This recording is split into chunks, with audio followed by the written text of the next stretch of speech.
The subject of today's class is preparation of niasomes, অর্থাৎ নায়াজম বানাবার পদ্ধতি। আজকে এই এক্সপ্লেনেশনটা বাংলায় হবে। আমার দীর্ঘ শিক্ষক জীবনে আমি দেখেছি যে যতই ভালো আমরা জানি ইংরেজিটা, কোনো জটিল তত্ত্ব বা কোনো জটিল মেথড বা পদ্ধতি বুঝতে গেলে মাদার টাংটাই সব থেকে ভালো উপায়। কিন্তু পরীক্ষাগুলো তো আমাদের দিতে হয় ইংরেজিতে, সেই জন্যে স্লাইডটা রয়েছে ইংরেজিতে আর আমি এক্সপ্লেন করব বাংলায়। অবশ্য একটা ইংরেজি স্লাইডও আছে, totally where I have explained it in English only. ইচ্ছে হলে সেটাও দেখতে পারো।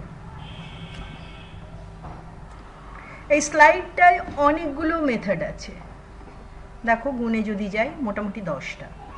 তো এগুলোকে জাস্ট রিডিং পড়ে কোনো লাভ হবে না, আমরা একটা একটা করে মেথড নেব, সেটা সম্পর্কে আলোচনা করব এবং আমার মনে হয় তাতে ইমপ্রেশনটা অনেক বেশি দিন থাকবে। সেজন্য সময় নষ্ট না করে আমরা প্রথমেই চলে যাচ্ছি the very first method, that is ether injection method. Ether injection মেথডে নায়াজম বানাতে গেলে ন্যাচারালি যেরকম নামটা দেখাচ্ছে ইথার তো লাগবেই।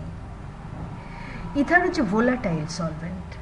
ইথারের boiling point it's written that around 35 degree centigrade. আমাদের রুম টেম্পারেচারই মাঝে মাঝে 30-32-এ পৌঁছে যায়, তো খোলা থাকলে ইথার তো খুব তাড়াতাড়ি ইভাপোরেট করবেই। তো এই ইথারের সুবিধাটা হচ্ছে কি, এটা একটা অর্গানিক সলভেন্ট। সারফ্যাক্ট্যান্ট যেগুলো আছে, যেটা নায়াজমের বেস, সেটা খুব ইজিলি ইথারে ডিসলভ করা যায়। মনে করিয়ে দিই, নায়াজম হচ্ছে গিয়ে একটা বাইলেয়ার্ড ভেসিকল বা একটা থলির মতো। তার ভেতরে একটা জায়গা আছে যেখানে অ্যাকুয়াস বা পোলার বা জলীয় জিনিস থাকতে পারে। বাইরেরটা হচ্ছে নন আয়নিক সারফ্যাক্টেন্টের একটা প্রোটিন। এই নন আয়নিক সারফ্যাক্টেন্টের রেঞ্জ আছে, তার হাইড্রোফিলিক লিপোফিলিক ব্যালেন্স যদি দেখা হয় তাহলে 1 থেকে 20 পর্যন্ত এই রেঞ্জটা চলে। এইচএলবি ভ্যালু দিয়ে বোঝা যায় নন আয়নিক সারফ্যাক্টেন্ট কতটা পোলার বা কতটা নন পোলার। তো এই সারফ্যাক্টেন্টগুলো খুব সহজেই ইথারে গুলে যায়। তারপরে সারফ্যাক্টেন্ট সলিউশনটাকে খুব আস্তে আস্তে অ্যাকুয়াস ফেজে মিশিয়ে দেওয়া হয়। টেম্পারেচারটা মেনটেন করা হয় 60 ডিগ্রিতে। ইথার মোটামুটি 35 ডিগ্রিতে তার বয়লিং পয়েন্ট খুব তাড়াতাড়ি ভেপোরাইজ করে। তো আলটিমেটলি ইথার যখন চলে যায় তখন surfactant, very high concentration of surfactant is there in the system. রাসায়নিক সারফ্যাক্ট্যান্ট জলের সাথে ক্লোজ কন্ট্যাক্টে আছে, কিন্তু তাদের ক্যারি করবার জন্য ইথার আর নেই। তো এই অবস্থায় তাদের আর কোনো উপায় থাকে না, তাদের স্টেবিলিটি মেনটেন করার জন্যে একটা অ্যারেঞ্জমেন্ট হয়, আর সেই অ্যারেঞ্জমেন্টে একটা শিট তৈরি হয় নন আয়নিক সারফ্যাক্ট্যান্টের, যেটা কিনা বাইলেয়ার শিট। এবার এই বাইলেয়ার শিটটাকে জল মোটেই পছন্দ করে না, তো বাইলেয়ার শিটটা নিজেরাই ফোল্ড করে যায়, ভাঁজ হয়ে যায়, যাতে কিনা মিনিমাম জল তাদের কন্ট্যাক্টে থাকে।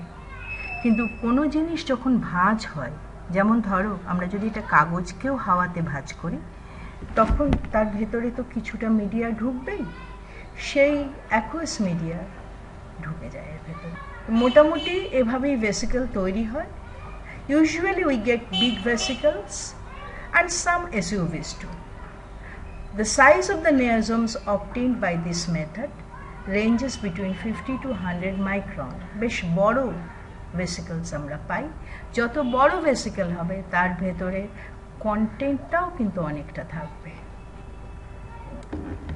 এই ডায়াগ্রামে নায়োজোম তৈরির এই মেথডটা, ইথার ইনজেকশন মেথড, এটা খুব পরিষ্কার করে দেখানো আছে। এই ছবিটা একটা পেপার থেকে পাওয়া। মুস্তাফা এজে বলে এক ভদ্রলোক, যিনি কিনা নায়োজোম বানাচ্ছিলেন, তার কাজের ওপরেই পেপারটা লেখা। প্রথমেই দেখো এই হলুদ রঙেরটা অর্গানিক সলভেন্ট। এই অর্গানিক সলভেন্টে সারফ্যাক্ট্যান্ট ডিসলভ করা হয়েছে। তারপরে যে ফ্লাস্কটা, সেটাতে রয়েছে ড্রাগ অ্যাকুয়াস সলভেন্টে, মানে ড্রাগটা জলে যাবে। ঠিক নিচের দিকে তাকিয়ে দেখবে যে এই ইয়েলো জিনিসটা, হলুদ জিনিসটা অ্যাকুয়াস সলভেন্টে খুব আস্তে আস্তে করে ড্রপ ওয়াইজ অ্যাড করা হচ্ছে। তারপর এটা একটু তো শেক করা হলো। এখানে দেখো পুরো হলুদ জিনিসটা আস্তে আস্তে নীলের ভেতরে মিশে গেছে, প্রায় ইমালশনের মতো দেখতে, ছোট্ট ছোট্ট ড্রপলেট। হলুদ জিনিসটা হচ্ছে গিয়ে অর্গানিক সলভেন্ট। এবার এটাকে ইভাপোরেট করানো হচ্ছে। নিচের দিকে তাকিয়ে দেখো, হিট দিয়ে হতে পারে, হিট না দিয়ে হতে পারে, রোটারি ইভাপোরেশন করা হয়েছিল এখানে। যে ইয়েলো খানিকটা ধোঁয়ার মতো উঠে যাচ্ছে, তো হিট পেয়ে এগুলো উঠে গেলে আস্তে আস্তে করে ইথারের কোয়ান্টিটিটা কমে যাচ্ছে। আর প্রত্যেকটা মলিকিউল উঠে যাওয়ার পর সারফ্যাক্ট্যান্টস কিন্তু যেতে পারছে না, কারণ এই ইভাপোরেশনটা ডিপেন্ড করে তোমার মলিকুলার ওয়েটের উপরে। দ্য লেস ভোলাটাইল কম্পোনেন্ট রয়ে যায়, মোর ভোলাটাইল কম্পোনেন্ট ইভাপোরেট করে যায়। যখন এই ইভাপোরেশনটা কমপ্লিট হলো, তখন দেখো হলুদ প্রায় নেই, ছোট ছোট ভেসিকেলের মতো। এগুলো হচ্ছে নন আয়নিক সারফ্যাক্ট্যান্টের ভেসিকেল। এখন প্রশ্ন ওঠে, কি করে ভেসিকেলগুলো তৈরি হলো?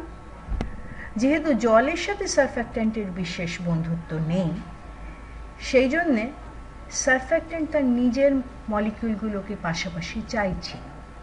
তো দের ইজ এ স্পন্টেনিয়াস, স্বতঃস্ফূর্ত অ্যারেঞ্জমেন্ট।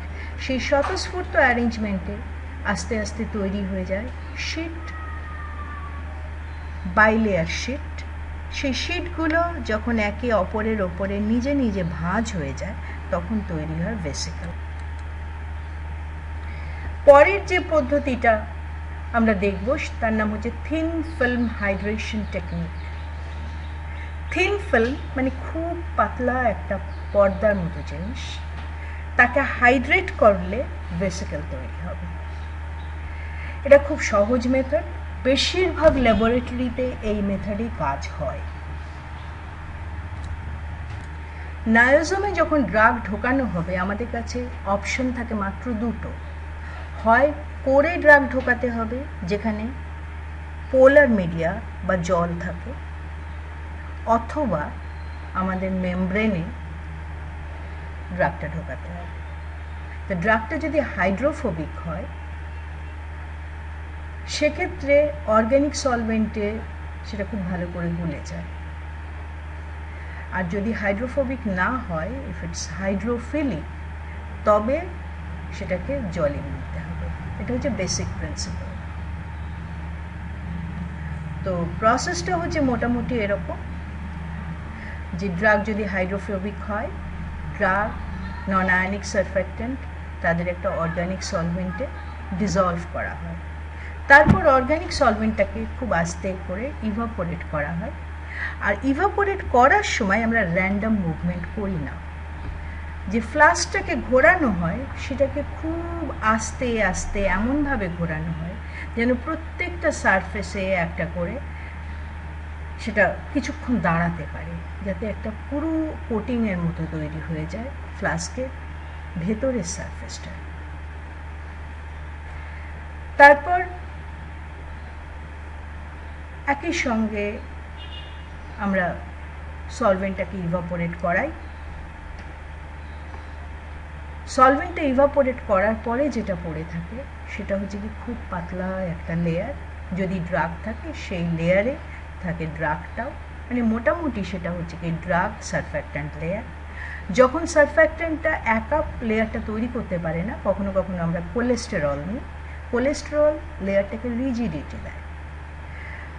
তো মোটামুটি অন দ্য ফার্স্ট ফেজ আমরা পাই একটা খুব পাতলা লেয়ার। এখানে লেখা আছে boiling point of chloroform is 61.2 degree centigrade, that of ether is 34.5 degree centigrade. মোটামুটি কতটা হিট দিতে হবে, কতটা সময় লাগবে, সেটা ডিপেন্ড করে এই সলভেন্টগুলোর ভোলাটিলিটির ওপর। বাট আলটিমেটলি যেভাবেই হোক আমাদের আসতে হয় একটা পাতলা ফিল্মে। তো ফিল্মটা আসার পর এইবার আমাদের তাকে হাইড্রেট করা দরকার। সেই হাইড্রেশন করা হয় জল দিয়ে, কখনো জল দিয়ে অথবা কোনো একটা ড্রাগ সলিউশন দিয়ে। যখন হাইড্রেট করা হয় পাতলা ফিল্মটা তখন ভেঙে যায়, শেক করাও তো হয়। সেই ফিল্মটা এবার চেষ্টা করে নিজের এনভায়রনমেন্টে থাকতে, ফোল্ড করে যায়, ভাঁজ হয়ে স্পন্টেনিয়াসলি সেটা ভেসিকেলের ফর্ম নিয়ে নেয়। নর্মালি আমরা যে নিওজমগুলো পাই সেটা হচ্ছে মাল্টি লেয়ার্ড। এখন মাল্টি লেয়ার চাই কি মোনো লেয়ার চাই সেটা ডিপেন্ড করে অবজেক্টিভ বা আমাদের অ্যাকচুয়াল কি চাইছি তার উপর। যখন মাল্টি লেয়ার্ড হয় তখন তার জন্য অনেকগুলো মেথড আছে কি করে তাকে মোনো লেয়ার্ড করা যায়। ফ্রিজ থয়িং হচ্ছে কি একটা মেথড, কিন্তু সেটা নিয়ে আমরা পরে ভাববো। এরপরে যে মেথডটা নিয়ে আমরা ভাববো সেটা হচ্ছে সনিকেশন। সনিকেশন মানেই তাতে সাউন্ড ওয়েভ থাকবে। ইউজুয়ালি এই মেথডটা অলরেডি তৈরি যে মাল্টিল্যামেলার ভেসিকল থাকে সেগুলোকে স্মল ইউনিল্যামেলার ভেসিকলে কনভার্ট করার জন্য করা হয়। তো সাউন্ড ওয়েভটা দুভাবে দেওয়া যায়। একটা বাথ সনিকেশন, যেখানে বাথ সনিকেটার বা একটা বক্স টাইপের সনিকেটরের দেওয়ালের গায়ে একটা কিছু ডিভাইস থাকে যেটা সাউন্ড ওয়েভ জেনারেট করে। আর একটা হচ্ছে প্রোব সনিকেটার, যেখানে প্রোব একটা ছোট্ট ডিভাইস যেটা ডাইরেক্টলি ঢুকিয়ে দেওয়া হয় সলিউশনের ভেতরে, সেখান থেকে যে সাউন্ড ওয়েভটা বেরোয় সেটা ফুললি সলিউশনের ভেতরে যায়। বেশিরভাগ ক্ষেত্রে প্রোব সনিকেটর ইউজ করা হয় সনিকেশনের জন্য। কখনো কখনো আমরা র মেটেরিয়াল নিয়েও স্টার্ট করতে পারি, যেমন সারফ্যাক্ট্যান্ট, কোলেস্টেরল, ড্রাগ সলিউশন। খুব হয়তো তখনও মেমব্রেনটা হয়নি বা ভেসিকল তৈরি হয়নি যখন। কিন্তু যাই হোক, মোট কথা সনিকেটর লাগে। Sonication is the method.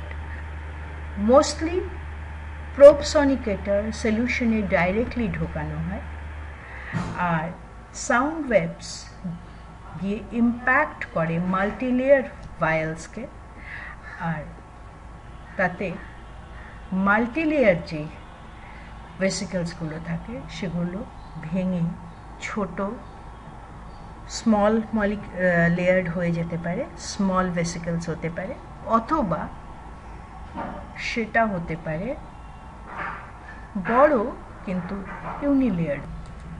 এটাই লেখা আছে এখানে। Normally we use probe sonication. Sound energy is delivered directly into the solution using the probe. The tip of the probe is made of titanium. হ্যাঁ, এই একটা পয়েন্ট আমি ভুলে গেছিলাম।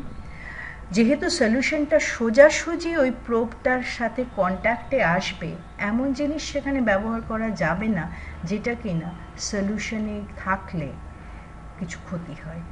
তো নর্মালি মেটাল তো খুব স্ট্রং, নন কোরোসিভ হয়, সেক্ষেত্রে একটা স্পেশাল মেটাল টাইটানিয়াম যেটা কিনা একদমই নন কোরোসিভ সেটাকে ইউজ করা হয়। খুব দামি মেটাল। এই টিপটা আমরা ভাবি যে কিছু ওয়্যার টিয়ার হবে না, কিন্তু মাঝে মাঝে টিপটা বদলাতে হয়। তো এই প্রোবের মাধ্যমে high energy is directly delivered into the solution, সোজাসুজি পুরো এনার্জিটা সলিউশনে পৌঁছে যায়। আর big multilamellar vesicles are converted to unilamellar ones. তো আজকের ডিসকাশনে আমরা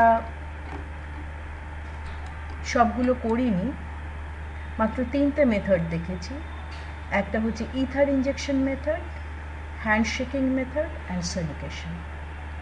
এই 3টে মেথডই খুব সহজ বলেই এই মেথডগুলো খুব বেশি ইউজ হয়, কারণ এর খুব একটা খরচা নেই। ছোট ল্যাবরেটরিতে পাওয়া ফ্লাস্ক, অর্ডিনারি সলভেন্টস, একটা সনিকেটার, এগুলো দিয়েই কাজ চলে যায়। তো অনেক কাজ হয় এর ওপরে। আর সেদিক থেকে, ডেমনস্ট্রেশনের দিক থেকে এগুলোর অপরিসীম গুরুত্ব আছে। এরপরে যে মেথডগুলো আছে সেগুলো অনেক কমপ্লিকেটেড, তার আউটপুট অনেক বেশি, কিন্তু সেগুলো ঠিক ল্যাবরেটরিতে হয় না, সেগুলো আমরা আলাদাভাবে ডিসকাস করব। যদি কোনো কোয়েশ্চেন থাকে এই ব্যাপারে তোমরা আমাকে জিজ্ঞাসা করতে পারো। I'll be happy to try to answer your queries to the best of my capabilities. Thank you.